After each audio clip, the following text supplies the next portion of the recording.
Coming up on today's episode of the Salesman podcast. If the closer doesn't feel comfortable selling, say, $10,000, or the salesperson, they'll never close or be able to put out a $10,000 product. Hello, Sales Nation. I'm Will Barron, host of the Salesman podcast, the world's most listened to B2B sales show. If you haven't already, make sure to click subscribe and let's meet today's guest. Ready? Hey, it's Kavon here. And the media knows me as the one-call closer, as well as they know me as a high-ticket closer. And essentially what I do is I help coaches, consultants, service providers, as well as teams close high-ticket offers over the phone within 45 minutes. If you want to learn more about that, you can easily find me at kavon.com. That's Kayvon.com. On this episode, the legend that is Kavon, we're diving into the difference between selling some nonsense random commodity and selling a high value or high ticket item. Why you should be selling high ticket items, essentially the commission side of things, and how you go about pre-framing, how you build know, like, and trust before you even get on the phone with a potential customer. All that and a whole lot more. So let's jump right in.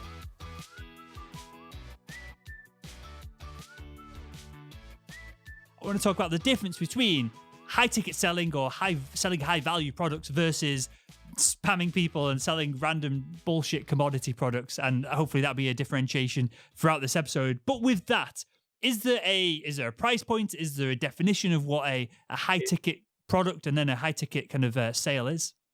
Yeah, so I love that question because I get that all the time. And if we were to dive right into it, to be honest with you, the price, the high ticket price, is actually in the mind of the closer.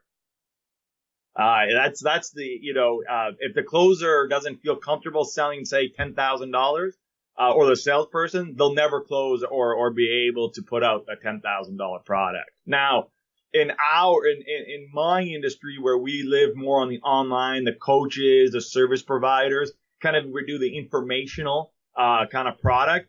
High ticket in our space starts usually around $5,000. I would consider it a high ticket, and it goes all the way up to $25,000. But we also, I've closed $50,000. Actually, Will, you're gonna love this one. I've closed my biggest sale within, I think it was about a month ago now. Nice. $100,000 over the phone, one call. Congrats! That's awesome. It's cool. Now, so to me, that's high ticket, right? Uh-huh. But usually coaches, consultants, it starts with that 5 and goes to up to about $25,000. Okay, so I think the audience will be familiar with selling some kind of widget or some kind of monthly SaaS software product or something along those lines where maybe it adds up to that kind of revenue over time, but perhaps the monthly costs aren't that high. And so there's a low barrier to entry. And so in this episode, I want to dive into perceived value, experiential value, all these kind of things. We'll touch on that later on. But with that said, the process for selling a SaaS software product for $50, $100 a month is seemingly well defined, right? Of you need to find someone with a problem, you ring them up, hopefully they respond when you poke that problem and add a bit of pain to them, and then they go, oh, sorry, I'll just buy it. How is that different to someone spending, $5,000, $20,000, $100,000 in kind of one lump sum, or whether it's spread out, whatever it is? How is the process different from selling a little commodity product like that to a higher ticket value deal? Well, it starts first, right? It starts with the marketing, and then the process goes into the sales process, right? So when you're selling a $5,000 or a $10,000 product, let's say it's a product, or even let's say it's a service, by the time they get on the call with me, so I'm picking up the phone and I'm speaking with them, there's several things that have already happened. Number one, they're pre-framed is what we call that. So they already know who they're trying to, or what they're trying to buy. They already have an idea of the price, not exactly, but they have an idea that if they're going to make an investment, they know, trust, and like us already. Now, the key, some of the secrets, and I think we did talk about this last episode, we'll talk again, is one of the biggest secrets is when you call someone, so a lot of these people call out, right? You got all these cold callers. You look, sound like a salesperson, but when they call you, aka book an appointment with you, and you pick up the phone and you just ask the question, how can I help you? You now turn into an expert. Automatically, you position yourself as an expert versus salesperson. Now, the key to all of this is You got to be speaking with players, like people that want the product or that know the product or that have at least an idea of it, that are in the pain of what the product or the service fixes or whatever that solution is. There's no point in me picking, like, I will never get on the phone with anybody unless they're pre-qualified, i.e., and I think this is where you really want to get to. They've already say they've gone to an event, or they've watched a webinar, or they watched the seminar. They filled out an application. There's been this internal dialogue going back and forth. So for me, I'll tell you one of the secrets I did. No webinar, ready? No webinar, no emails, no seminar, none of this stuff, no Facebook ads, Google ads, nothing. Here's what I did. We put out a live to my audience, just a simple live. It was maybe 30-minute live, and all I said was, hey, in the next 8 weeks, I'm looking to bring on 25, not 26. I didn't do any of this scarcity where you say it's 25 and they come into the program Yep. and all of a sudden there's 100 people there. None of that bullshit. It was literally, I'm looking for 25 serious players. You're only going to put in the comments mentorship. Anything less, if they wrote anything less than mentorship, I wasn't dealing with them, because that means they weren't listening. And if they weren't even listening on a simple little, ask, then they're not going to listen through the mentorship program, right? So I said, put in the comments mentorship. If you've already worked with me, you already know who I am, you already know what I can do, and you're looking to either learn high ticket selling at the next level, or train your team, and or want to one day be on my team, put in mentorship and we'll reach out. So what we did is we literally reached out to everyone that put in personally. There was not some generic email or some, it was, hey, how are you? Let's set up a call. So we went back and forth on Facebook Messenger at that point, right? Created a dialogue. It's a conversation. What that is essentially is the cold call, right? That's literally the cold call, except now it's done digitally. Created a conversation and then said, okay, why are you serious about this? If we liked their answer, we didn't just jump on the call with them. We made them fill out the application. And then they filled out the application. My team and I reviewed it. Then we booked a call with them. Well, guess what? Every single person I got on the call with, of the 25, I closed. How does this work, Kavon? Because I'm conscious here of, I've got, humbly, a pretty decent sized audience. So whenever I do anything, I like what you're describing, I always get more people asking for coaching, consulting, whatever it is. I would too. I want your coaching and consulting, man. You're a weapon. I want it all. Where do I sign up? Well, I don't know about that, but again, humbly, somehow I've acquired this big audience from asking seemingly like silly questions and getting great answers from legends like yourself. So it's one thing for me to do a Facebook Live or whatever the mechanism is to get people to apply to work with me. Similarly, yourself, you've got a decent sized audience, you've got a past history in all of this, and so people are going to be primed to want to reach out and work with you. How does this work for an individual who is perhaps in my background, which is selling medical devices? How would we set this up, perhaps? I mean, perhaps go back and forth and have a bit of a brainstorm on this. If I was selling to surgeons, how would I get a surgeon to reach out and want to work with me? Listen, I never say nothing's impossible or you can't do it, but you got to, this is what I love. This stuff I love. I just so excited because you bring up such a good argument right now, right? A good reason why I believe from a surgeon perspective, it won't work. It doesn't work like that. Okay. But now I can tell you how to get surgeons because I have 20 years of experience in that too, right? But the reason why is you got to ask yourself, you got to know first and foremost, who is your either it's your target audience, who you want your prospect to be, who your clientele is, right? So you've mentioned surgeons. How many surgeons do you know that are just going on Facebook? Like how many surgeons are there in the world? Number one. And number two, if you're looking at a small area, say you're in a state in the United States or a province in Canada, and that's all your territory is. Let's just say that's all you can sell to. Well, how many surgeons are in that one little area? And of those, how many of them are scrolling on Facebook or it's let's say even Google looking for a new product for their office or their practice? I would say not many. Now, again, I could be wrong. Like I've been wrong in the past, but to me, that model to me would be a hard model because you got to understand these surgeons, they're very educated, right? And they're not looking, they don't feel or think they have a problem.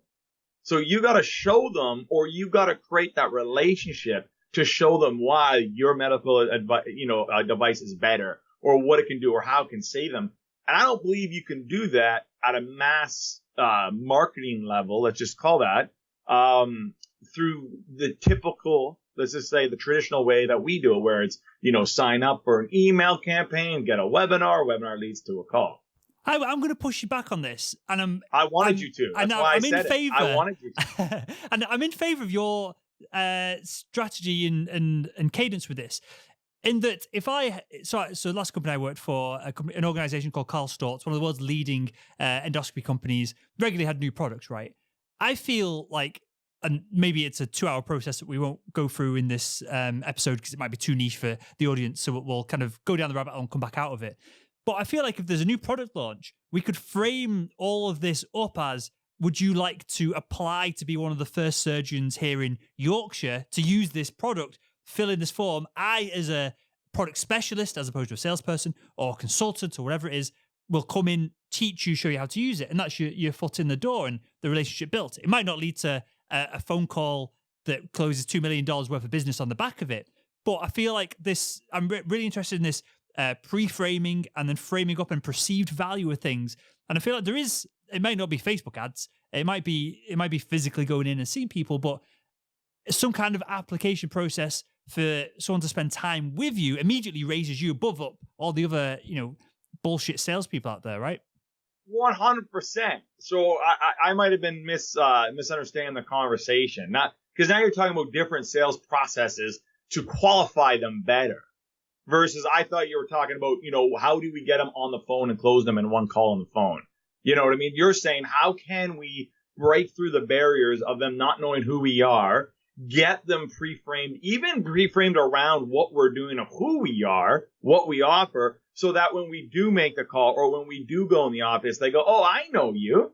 Absolutely. You can do that 100%. What you just said, I love it. What you just said is you can do it differently. We're only looking for a handful of surgeons who are at their top level and understand, technology and understand what it is to be forward thinking and not stale. And you're basically pulling out, and that's marketing, right? You're going to be pulling out all their triggers, all their egos, and make them go, that's me right here, right? And then you get their information, you send them information, you can then target them on Facebook. Now, what I love about this and this incident is if you got them and you're going to target them on Facebook, you can actually speak right to them.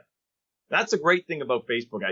It isn't, hey, this is who we are. It's, hey, you just put your hand up to be one of the select few surgeons in the world who's going to get on this product and be in the forward thinking, world that we live in. If you're thinking about it, or if you already looked at our material and asking, where do I learn more? No problem. Put in the comments, I want to learn more. And one of our trained specialists will be reaching out to you directly. Make sure that you check your Facebook Messenger in the next 24 hours because we will be reaching out and we want to be speaking to you. You can literally send that message to these people and they're sitting there going, this guy's speaking to me. I'm all into it, right? And your face then, you potentially could get someone like that who is non-responsive to email, who you wouldn't typically and traditionally want to perhaps target on Facebook because it's not for business, or it would be inappropriate to speak to one of your customers on Facebook. I feel like if we even ignore Facebook and just talk about Facebook Messenger as its own platform in its own right, I feel like if you can get someone's information, if you can get them on there, you've got the opportunity to make them feel special, privileged, whatever it is, and then more receptive to not necessarily closing on one phone call. And we'll come back out of surgery in a second and go to a more generic example perhaps, but get them more excited about going, yeah, come in and see me, or here's some dates, or doing this. what I want to get at, Kavon, is that there's a lot of the audience who are told day in, day out, cold call, cold email, spam. There's SDRs that listen, sales development reps that all day just send emails that are somewhat generic, or they change one line to try and get a little bit of attention. And for someone like a surgeon, it just wouldn't work. It will never work if you're trying to sell a particularly high ticket product like me selling anything from 50 grand to a couple of million on that front, right? Never. No, I agree with you. Never. I mean, there's the easy way of doing it. There's the hard way of doing it, right? And then there's just like the people just, here's the thing. I think we're not even talking yet about the deeper problem, right? Why are we hiding behind email? Why are all these salespeople, they're so afraid to, you say cold call, you'd be surprised how many salespeople don't even pick up the phone. They're so afraid to pick up that 10,000 pound phone that they hide behind LinkedIn. They hide behind the emails, and they wait and they hope that someone out of the 10,000 is going to put their hand up. And that's just what you just said in the high ticket space, especially if we said medical devices. That's not the case. You need to narrow down who it is exactly. Like I'm talking by the doctor, by the surgeon, who you want to work with. Find out everything about them, where they are, what their likes are, who their secretary is, where their office is. And you're not just emailing them, you're showing up, you're calling, you are in their face.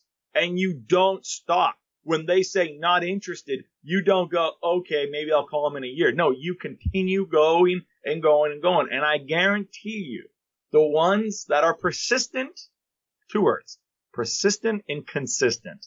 You do those, you're going to be successful. And I can give you an example quickly. When I was in pharmaceutical sales. So I sold drugs to doctors and pharmacists. My first year in my territory, I had 250 offices. There's no way that any salesperson can actually service 250 offices the right way unless they want to work 24/7, which I don't know about you. I sure as hell don't want to do that. I want to work smart. Not hard. So what I did was, and I'm going to give, if anybody's in pharmaceuticals, anybody that has a territory and you got to sell more of your product within a confined territory, I'm going to give you the secret sauce, the thing that changed my life, that allowed me to work 1 day a week. You got to know your numbers. And I'm not just talking about your product. You got to know every store, what they're buying, what they're worth, and what the market share is. So out of the 250 stores I had, I found out that 50 stores were where, guess what? Where does this tell? What rule is this? Where 50 stores made up of what? 80% of my profits, right? The 80-20 rule. And all I did was service the 50.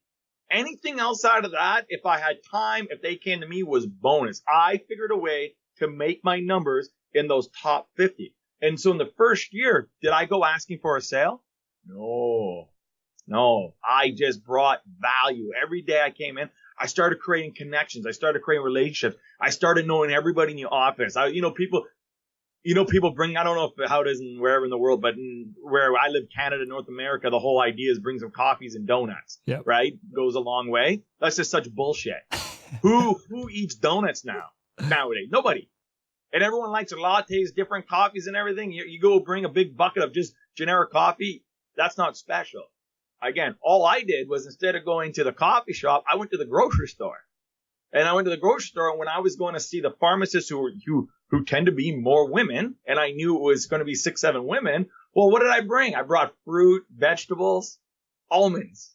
Not fucking hot, like donuts and coffee. You have no idea how far that went. Like, no idea. It went so far. By the end of the year, not only did I start making my numbers, I was a little bit ahead of it. But here's where it switched. The second year, because again, if you go in this for a short term, you're going to get short-term results. You go in for a long-term with a long-term vision, you're going to get massive results, right? So by year 2, I then started asking for the business. Hey, at the beginning of the year, so I got my budget from my company. They gave me, it was at that time, it was about a $10 million budget. Now get this, 10 million. I took the 10 million, I broke it in the top 50, not the 250. Because I knew anyone outside of that was going to be bonus. So if I can make that 10 million in the 50, oh man, I'm golden, right? So that's what I did. the first month, January, first month, I'd go out and see all my 50 clients. Hey, here's what I need. Listen, I don't want you to give me everything because that's not fair. I want you to buy from other competitors. I don't want to just all be just me in here. I said, why don't you do this? All I need from you this year is this market share at this spend monthly. If you can just promise me this monthly, it allows you for more opportunity with everyone else. And then when I come in here for the rest of the year, we don't even have to talk business. We can just talk whatever we want and make sure everything's happy. Does that sound fair to you? They're all, yeah, okay. By month 2, I made my numbers. Yep. Yeah. I can imagine, like my younger self, Kavon, going in, flirting with a bunch of nurses or flirting with a bunch of pharmacists. It becomes a nice job then, sales, doesn't it? And I'm half joking about that when I say that, in that, and I'm half joking, half being serious, in that once I'd been in my last sales role for kind of like 2.5, 3 years, I was going in, and I was single at the time, having a laugh with the nurses, going out with the surgeons for beers at kind of early lunch, earlier than we should have been, and kind of going out for meals at night. And I knew the business was going to come in because of the relationships I built, as opposed to I was cold calling, trying to sell, and getting all weird and manipulative. Yeah, so I'm part of my mentor. I always give credit where credit goes, so I'm not going to take this. But my mentor, he always says relationships beat algorithms. Yeah, all day. Relationships beat algorithms, and I believe that. And I want to go back to what you said. You said the flirting. It's not about the flirting is the bow, right? Is kind of what we put on there as the bow, but it's not the flirting. It's the listening, understanding them, knowing their pains, knowing how to communicate to different people, because we know the gemstones, we know the different personalities. Each one of these different personalities or these gemstones, they communicate differently. So yeah, am I flirting when I know that I'm speaking to an engineer mind and I know that they don't want to talk about the future or how great things are going to be? They want to actually know facts and statistics and numbers, and I'm flirting with them on statistics and numbers and connecting with them in a deeper way. If that's flirting, sure, call me a flirt. But really, to me, it's called relationship building. I'm literally talking about, I don't put words in your mouth, just for me, of going into the NHS and flirting with 50, 60-year-old women that are kind of manning the endoscopy equipment and helping the surgeons out. Shamelessly, they've been married 40 years, but still going in and having a not even a good time, just having a bit of fun with them. And that was a clear difference. And people told me I'd won business on the back of that. That was a clear differentiator for me. Just being myself, being the kind of 26, 27-year-old lad that I was, who was single at the time and doing all these crazy extreme sports and stuff on the weekend. And they just enjoyed having me in the theatre, because they didn't want to have a sales rep in the theatre with them that was stuck up in a suit, corporate drone, who just didn't add anything to it. So I would go in, be myself, and I'm clearly not. I'm so extroverted, but I'm not like a kind of crazy party animal or anything like that. But there was people I know that were like that and did very well in sales. So with all that said, yes. To kind of wrap up the show with one more example, I want to pull it out with medical devices. Oh, come on, man. We're just getting started. Where are we going? I want to kind of pull it out of medical devices, and let's go for some kind of software product or something along those lines. So perhaps we're calling on CSOs or CROs, someone who, again, it's a bigger market than just surgeons here in Yorkshire, which are the people I was dealing with. So rather than 30 people, perhaps in the US, it's 500 people, whatever it is. But it's still small enough that we want to have a raised level perceived value of dealing with them. We want to treat them on a one-to-one basis, as opposed to, again, spamming people with the phone or spamming people over the email. What could we do in that scenario to get their attention? And I'll run through what you said before. To get their attention, to be pre-framed as somewhat of an expert in front of them, to have so they have an idea of the price of working with us, so that we can build that know, like, and trust, and they're pre-qualified. I don't put you on the spot here, and this is a kind of a process which might take years to refine, but what kind of process or cadence could we put in place to get all of that from these individuals? Well, if we just take the example from the medical to this one, because it's a higher level product. It's more, you're talking more SaaS kind of driven, where it could turn into a multi-million-dollar, deal for a company. Again, it goes down to the relationships. So how do you create? So the question is, how do we create that relationship from cold? Well, in my history, right, everyone's pounding people on LinkedIn. I don't even use LinkedIn is an amazing tool because it's a numbers game, right? The more people you message, maybe one's going to put on. I just don't believe in that. I believe in, again, narrowing down those top 5, top 10 companies you want to work with. All right. Learning everything about them. Oh, why go right to the boss when you can figure out who one of the employees are?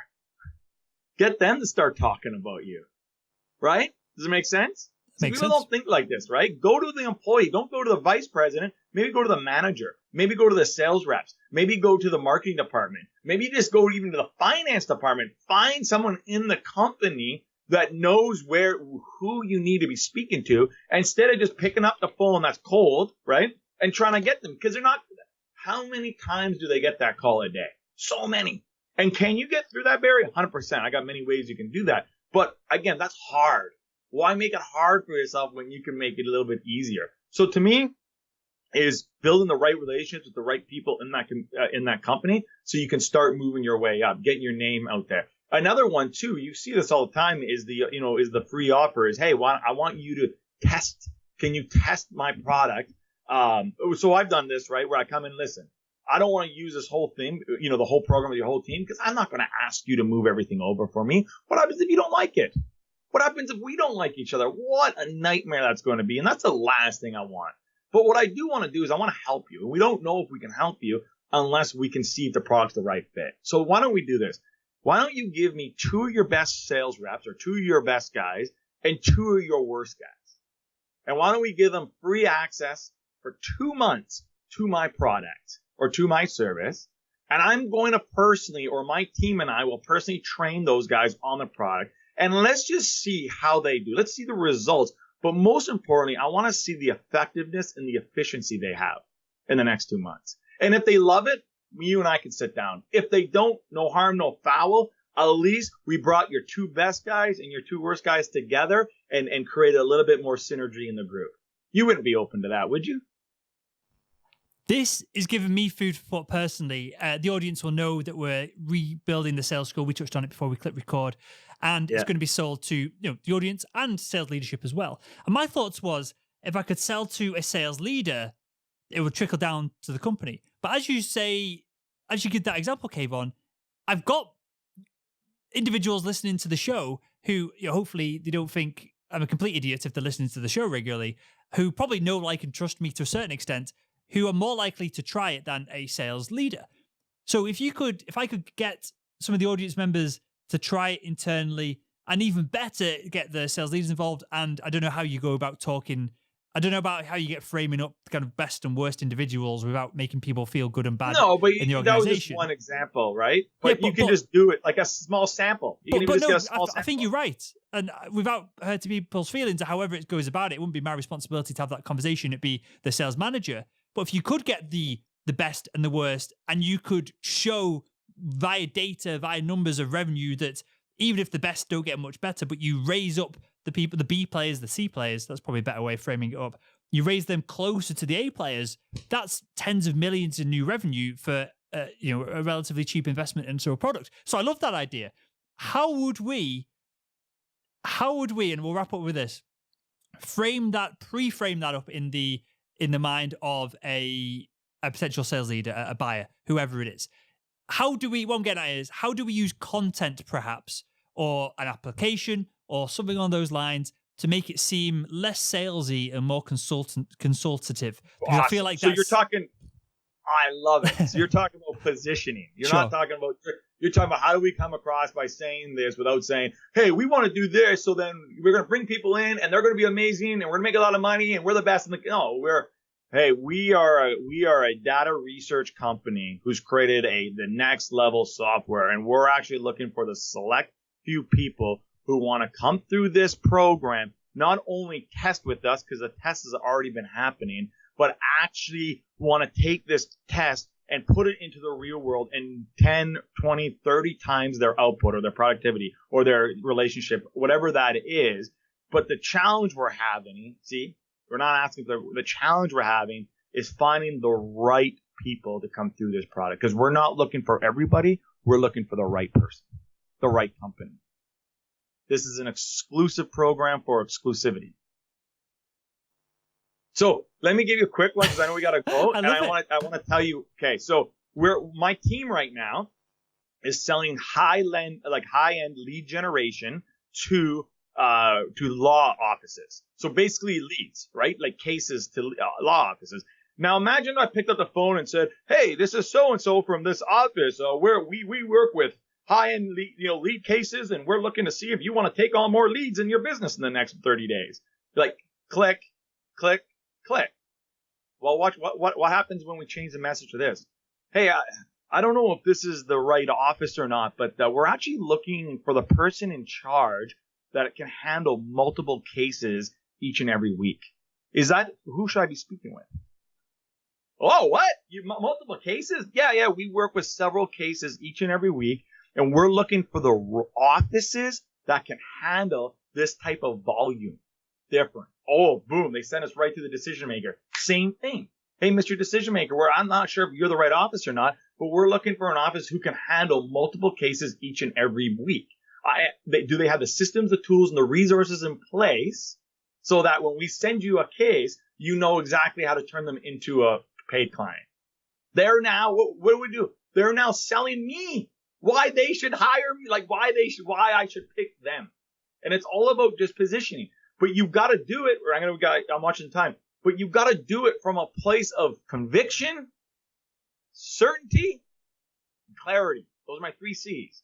If you don't call them with conviction and they don't have conviction in you, it's never going to happen. If you're not absolutely clear on what you're trying to achieve, on what they're trying to achieve, it's not going to happen. If you don't have certainty that you have the best product, the best service, you're absolutely certain that your product, your service can help them, not just help them, but help them with their problems, help them with their teams, help them with their output, their efficiency, their effectiveness, whatever it is, their time management, all of it, then you're never going to make a sale. You're never going to make a close.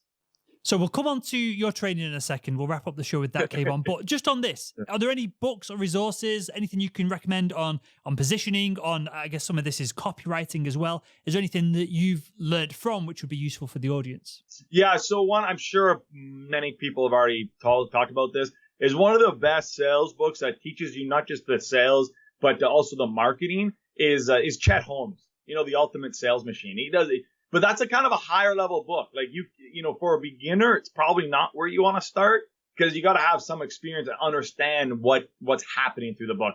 It's a great resource.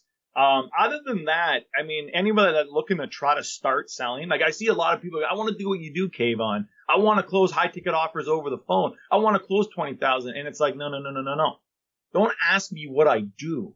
Ask me what I did. Go do what I did, and then you can do what I do. Does that make sense? So A lot of people have no sales experience. They've taken some course online. I told them that they have some degree in closing, which is not real. And then they think they can go to the world and start closing $20,000 off. No. Go do a cold calling service. Go door knock. Go do the hard knock of selling. Learn. Fall on your face. Get the base, the foundation. So then in a year or 2 or 3 years, you can then sit at home, pick up the phone, and close $20,000 over the phone. Got it. Powerful advice. Well, with that, Kavon, I've got one final question, mate. I asked it you a little while back. I'm going to ask you again, and that is, if you could go back in time and speak to your younger self, what would be the one piece of advice you'd give him to help him become better at sales? Always be completely authentic and in line in who you are and what you can provide. Don't try to be someone else because someone else did it that way, or try to do that because it worked for them. You have to be you. And if you're not comfortable and you don't love you, you're never going to be that master closer, because people don't buy products. People don't buy services. People buy you. They buy relationships. They buy your authenticity. They buy your heart. They buy your hard work. They buy your conviction. If you don't have that within you, how could anybody buy that from you? In life, you don't get what you want. You get what you close. You need to be closed 100% on yourself. And I think I'll stroke ego slightly here, Kavon. You're a good example of this, in that we have plenty of guests that come on the show that say all the right things, but I don't necessarily I don't not believe them, but I don't think they could call me up and have a great conversation with me. I get on well with them over the Skype call, whatever it is, but I don't feel like there's a bit of a spark there. Whereas with yourself, and clearly if you're introverted, if you've got less energy, that's what you should lean into. But with yourself, I feel, even just through this conversation, that you believe in what you're doing and you believe in what you're putting across. And that does translate, even through a kind of a video conference, never mind in person. I'm sure we'd have a right laugh. But with that, Kavon, I just wanted to kind of mention that because I think that is important. Tell us what you're up to. I know you've got a new training coming out or is out. Yeah. Tell us a little bit about that. I know where we can find it, mate. Yeah. So basically what I've done was I've taken all my 20 years of sales experience. I put them into videos, over 90 videos, but not just videos of me telling you what you need to do and how to do it. I actually have videos of me doing it. So I have in my, this little program I have actually recorded calls of me closing $5,000-$10,000 offers. I also have me breaking down some of my students' calls and showing where things are going wrong live. Actually, things that are happening. This program is a program I wanted it to be more like a program in your pocket. So it's not a program where you're going to come in and you're going to go from from point A to point B and there's going to be a result. It's more about you're already in sales, you're looking to do more sales, and you're going to come in and you're going to look for your problem. So say it's like, hey, trying to find an influencer, trying to find work, you're going to click on the category, there's going to be all these videos. Hey, I'm getting this objection. You go to the objection, there's going to be all these videos. So it's not something that it's a program that's an ongoing program. And I want it to be kind of, I call it like Kavon in your pocket. But the program's actually called Kavon's Closing Secrets. And you can get that at kavon.com/closing secrets. So if you go to www.kavon.com/closing secrets, you can get that program. And that allows you to get to know who I am. It allows for me to get to know who you are and to see if we're the right fit. And if we are the right fit, then we can look at what it is to work together. Because at the end of the day, like I said on the phone, and I've talked about this with you, I'm looking for the right people. I'm not looking for everybody because I'm not here to change everybody. I'm here to change the right person who's in line with the things that I want and the things that we need to be successful and to do bigger and greater things in this world. And I'll leave it with that. Kavon.com. Good stuff. Well, I'll link to that and everything else that we talked about in the show notes to this episode over at salesman.org. And with that, Kavon, it's a pleasure as always, mate. And I want to thank you again for joining us on the Salesman podcast. It's always my pleasure, my man.